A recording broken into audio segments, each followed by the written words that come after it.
Hello, Sociology class. I'm Stevanie Buntaran, and you can call me Buntaran, sir. And my name is Alfie. You can call me Alfie. Not And Aldi. my name is Agnes Monica. Today we're going to discuss about one of the most interesting topics in the whole sociology, and that is drumroll, social deviance. What is actually social deviance? Social deviance is a set of action that is considered against the norms. And what is norms? So let's go to thought bubble.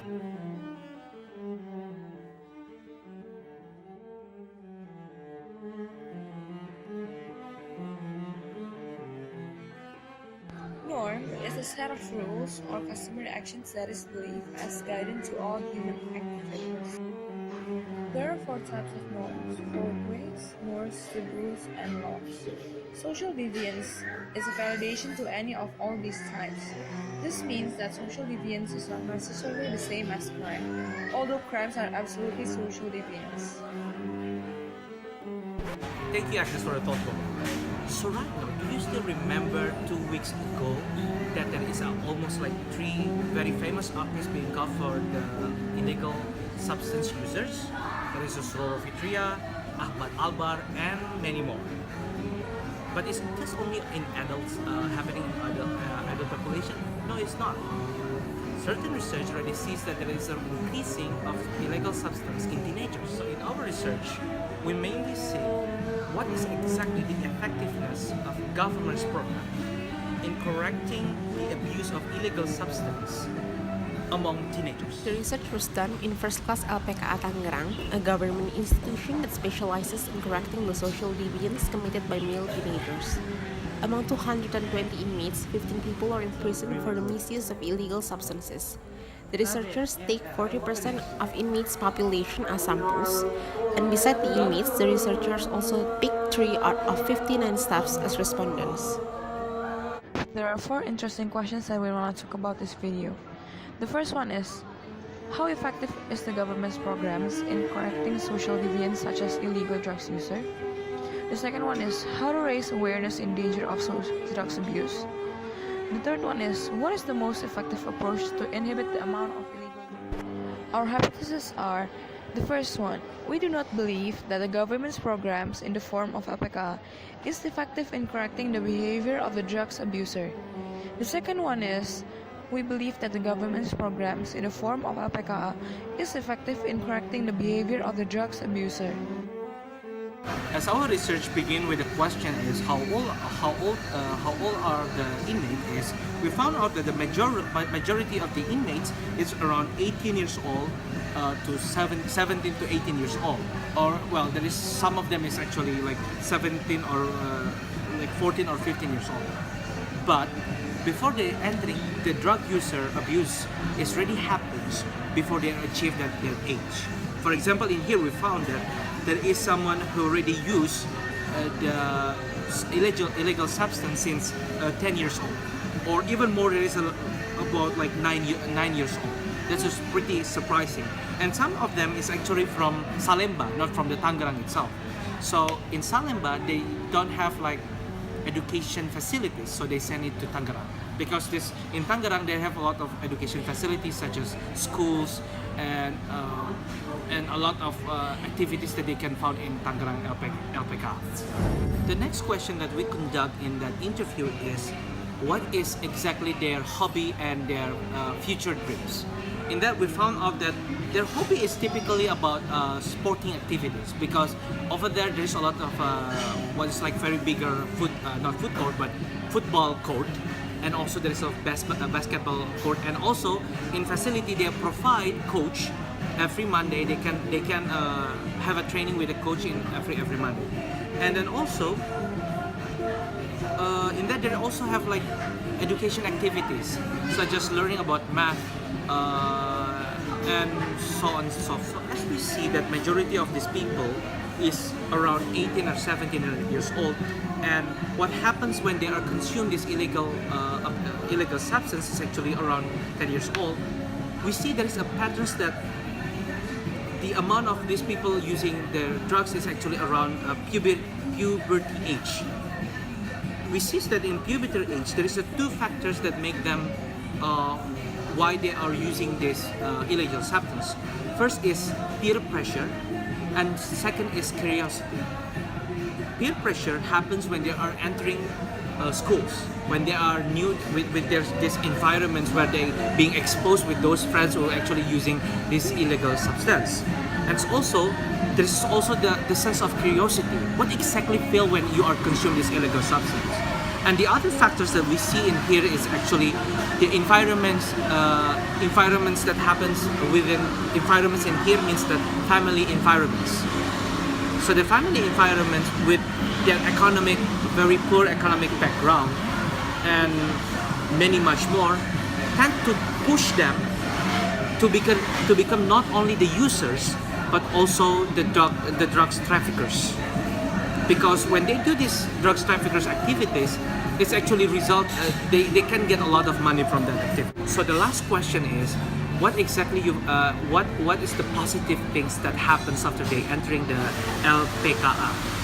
So after we conducting the research is, what we found is they see the increasing of discipline and focus.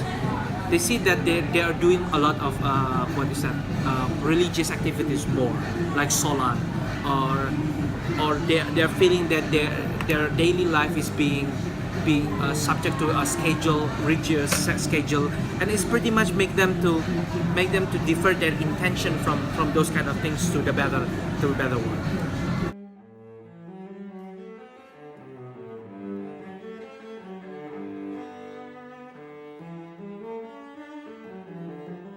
Kalau dibilang cukup masih kurang juga ya.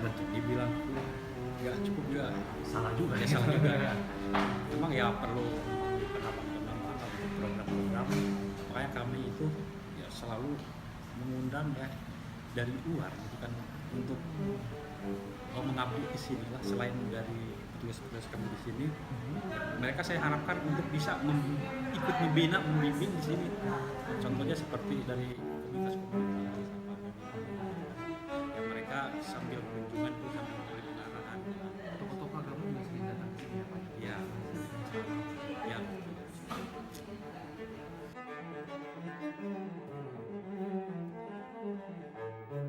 Masih selama ini di bidang kerohanian mereka itu. Tapi mereka bilang soal 5 waktu. Tadi saya kan betul sih. Mereka soal 5 waktunya sangat kuat di sini. Kalau memang dia udah kuat imannya, insya Allah lah, mereka bisa berubah.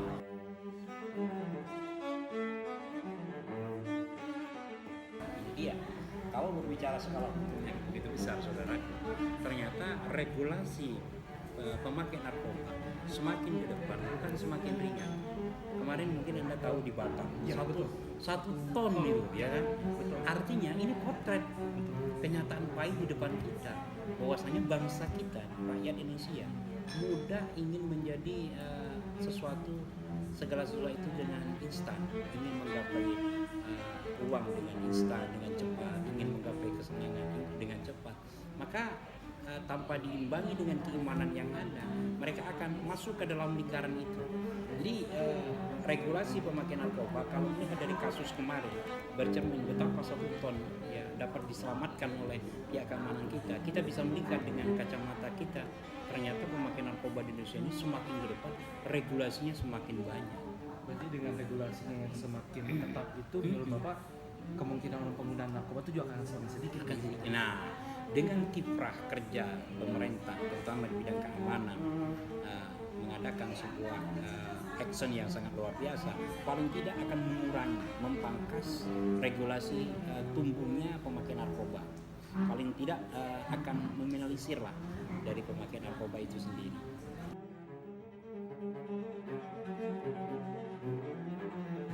Anak-anak ini kan anak remaja ya, yang memang dimana usia mereka tuh akunya tinggi, terus juga rasa pengen taunya tinggi, pengen diakui oleh kelompoknya juga tinggi. Nah, sebaik anak-anak ini harusnya bagaimana cara kita tuh mengantisipasi rasa hausnya mereka itu tanpa harus dengan minum ya, ibarat kata begitu. Sebenarnya kalau anak-anak ini diarahkan positif ya Mas, diedukasi, mereka dapat informasi yang tepat. Saya rasa itu paling tidak meminimalisir mereka untuk tidak mencoba. Tapi kesempatan mereka dalam mengajar pendidikan juga penting sekali. Penting.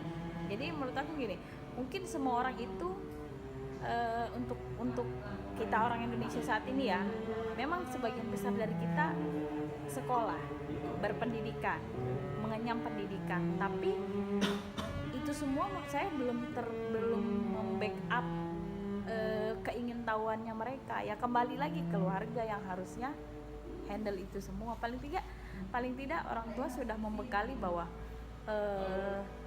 menyampaikan kepada anak, mengedukasi bahwa ini narkoba.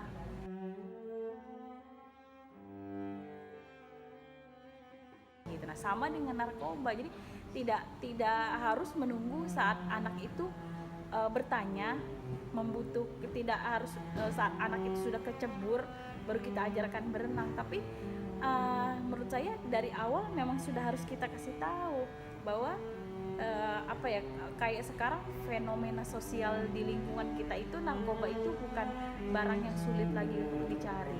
Jadi sedini mungkin dengan bahasa yang sesimpel mungkin, sesederhana mungkin, anak-anak itu tetap harus diedukasi. Jadi untuk gitu. Jadi menurut saya ya Mbak, jadi sebelum mereka itu mencoba, menurut saya nggak ada masalah kok. Orang tua juga sudah harus pandai menyampaikan dengan anak-anak itu sesuai dengan usianya, bahwa saat kita kecil aja nonton TV ada artis yang ketangkep misalnya, kita bisa kok mengedukasi mereka dengan awal tuh seperti itu mereka menggunakan obat-obatan yang harusnya tidak digunakan selain untuk semestinya. Nah, jadi paling tidak dari keluarga Mas, karena di sekolah itu tidak mungkin semuanya tuh bakal terbackup. Jadi